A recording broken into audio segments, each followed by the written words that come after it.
പാടശേഖര സമിതി സംസ്ഥാന മണ്ണും മനുഷ്യരും തമ്മിലുള്ള ആത്മബന്ധത്തിന് അംഗീകാരം ലഭിച്ചതിന്റെ സന്തോഷത്തിലാണ് പാലക്കാട് മുണ്ടൂർ പൊരിയാനി പാടശേഖര സമിതി. സംസ്ഥാന സർക്കാരിന്റെ നെൽക്കതിർ അവാർഡ് നേടിയ ഈ കർഷക കൂട്ടായ്മ പാടങ്ങളെ തരിശുരഹിതമാക്കി നൂറുമേനി വിളവ് നേടുന്നു.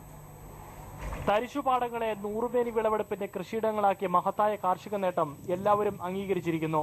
125 കർഷകർ ഒത്തൊരുമിച്ച് പ്രവർത്തിച്ചപ്പോൾ മുണ്ടൂർ മേഖലയിലെ 48 ഹെക്ടർ വയലുകളിലാണ് നെൽകൃഷി വേരുപിടിച്ചത്. പൂർണ്ണമായും യന്ത്രവൽകൃതമായി നെൽകൃഷിയിൽ നൂറുമേനി വിളവ് നേടി. ആധുനിക കൃഷിപാടങ്ങളെ ഉൾക്കൊണ്ട് പാടം ഉഴുതുമറിക്കുന്നതിൽ തുടങ്ങി വിളവെടുത്ത് കറ്റ കെട്ടുന്നതുവരെ യന്ത്രസഹായത്തോടെ. നല്ല അഭിപ്രായങ്ങൾ.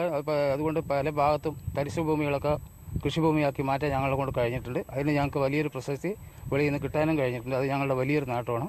കാട്ടുപന്നിയും മയിലുമൊക്കെ നെൽകൃഷി നശിപ്പിച്ചപ്പോഴും കർഷകർ കൃഷി ഉപേക്ഷിച്ചില്ല. കൃഷി ഉദ്യോഗസ്ഥരുടെ സഹായത്തോടെ പ്രതിരോധ മാർഗങ്ങൾ ഒരുക്കി. വീണ്ടും പുതിയ പരീക്ഷണങ്ങൾക്ക് തയ്യാറെടുക്കുകയാണ് കർഷകർ. എങ്ങനെ നമുക്ക് ഉൽപാദനം വർദ്ധിപ്പിക്കുക എന്നുള്ള രീതിയിലുള്ള ഒരു ലെവലിലേക്കാണ് പോകേണ്ടത്. ഇപ്പോൾ അവർക്ക് ഏകദേശം 2.5 മുതൽ 3 ടണ്ണാണ് ഇപ്പോൾ ഏകദേശം അവർക്ക് ഇപ്പോൾ കിട്ടിക്കൊണ്ടിരിക്കുന്ന ഒരു ഏക്കർക്ക്. അത് ഇനിയും വർദ്ധിപ്പിക്കണം എന്നുള്ളതാണ്. നെൽക്കതിർ അവാർഡ് ആദ്യമായി മുണ്ടൂരിലെത്തിയപ്പോൾ പാലക്കാട് ബ്ലോക്കിനും ആദ്യമായി ലഭിച്ച നേട്ടമാണിത്.